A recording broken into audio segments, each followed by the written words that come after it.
5 seconds.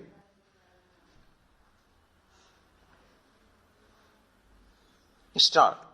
The credit movement in this country started in 1904 and it had its own difficulties since the last several decades.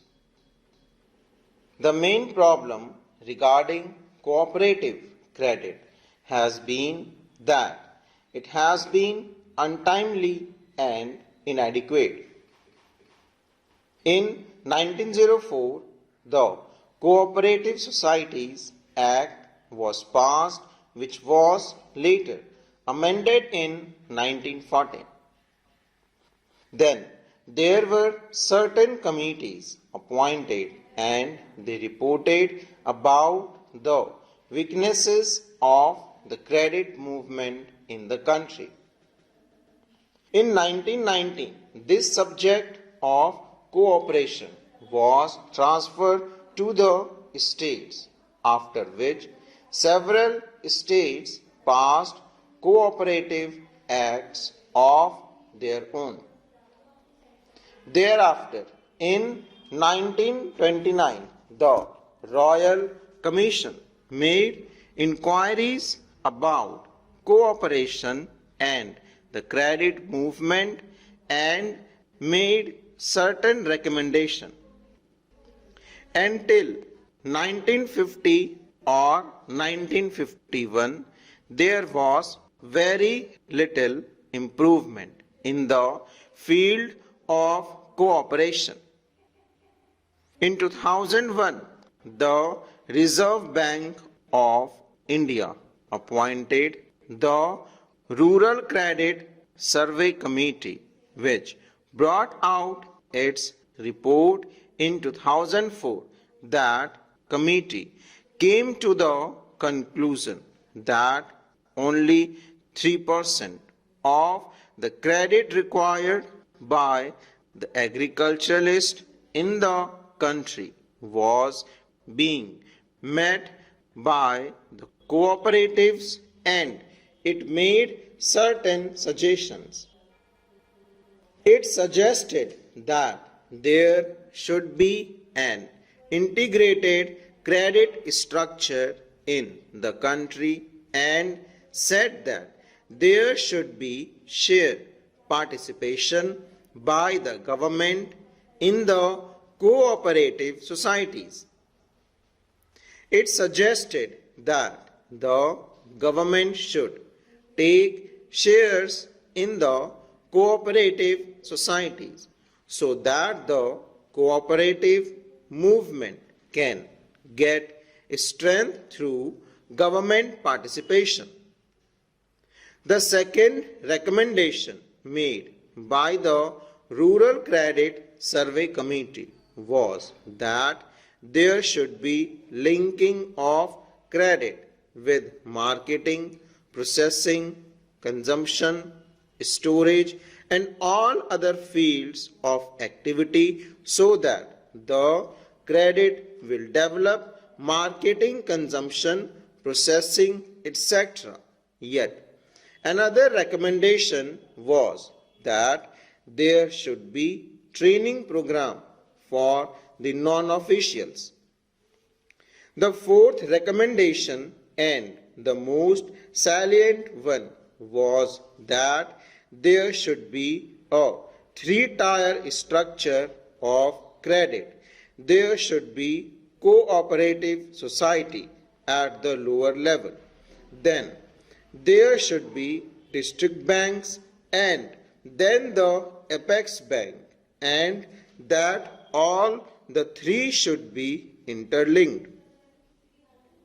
Those recommendations were accepted by the Government of India.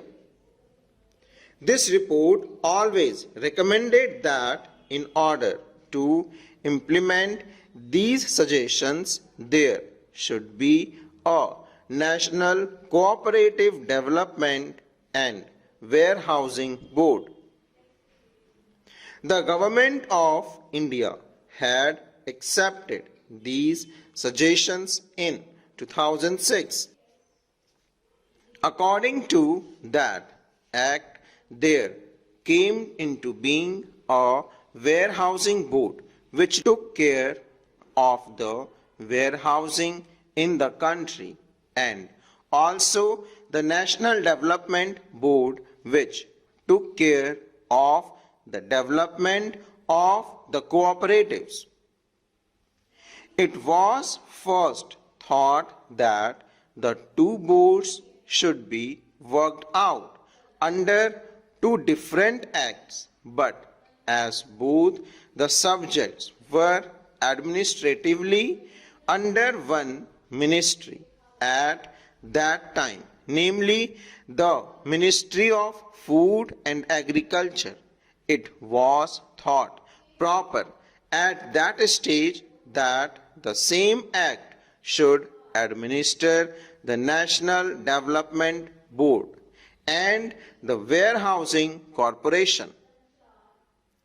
Thereafter, a separate department of cooperation was created and attached to the Ministry of Community Development, now called Ministry of Community Development, Panchayati Raj and Cooperation. And it was decided by the government in 2010 that there should be two separate acts, one for Cooperative Development Board and the other for warehousing. In one of the papers submitted by the Ministry of Food and Agriculture, on the basis of which the presidential order to create the development of cooperation was passed, it was suggested that these two bodies should be administered separately, and that is why we have now come before Parliament with this National Cooperative Development Corporation Bill. The other bill relating to the Warehousing Corporation will come up through the Ministry of Food and Agriculture before the bill is passed.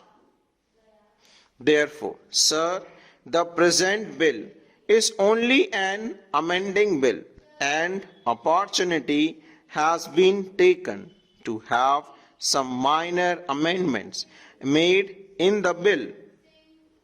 Firstly, the original act covered only agricultural produce, and agricultural produce has been defined in that act.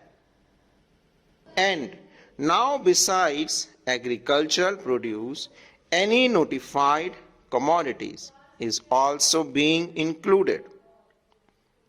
If government want to include any commodity for which Parliament is competent to legislate, it can notify that commodity and apply the provisions of this measure to that commodity.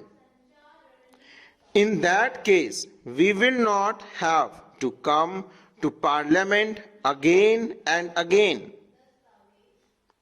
Any commodity which is in the concurrent list and for which Parliament can legislate can be notified by government for the application of these provisions.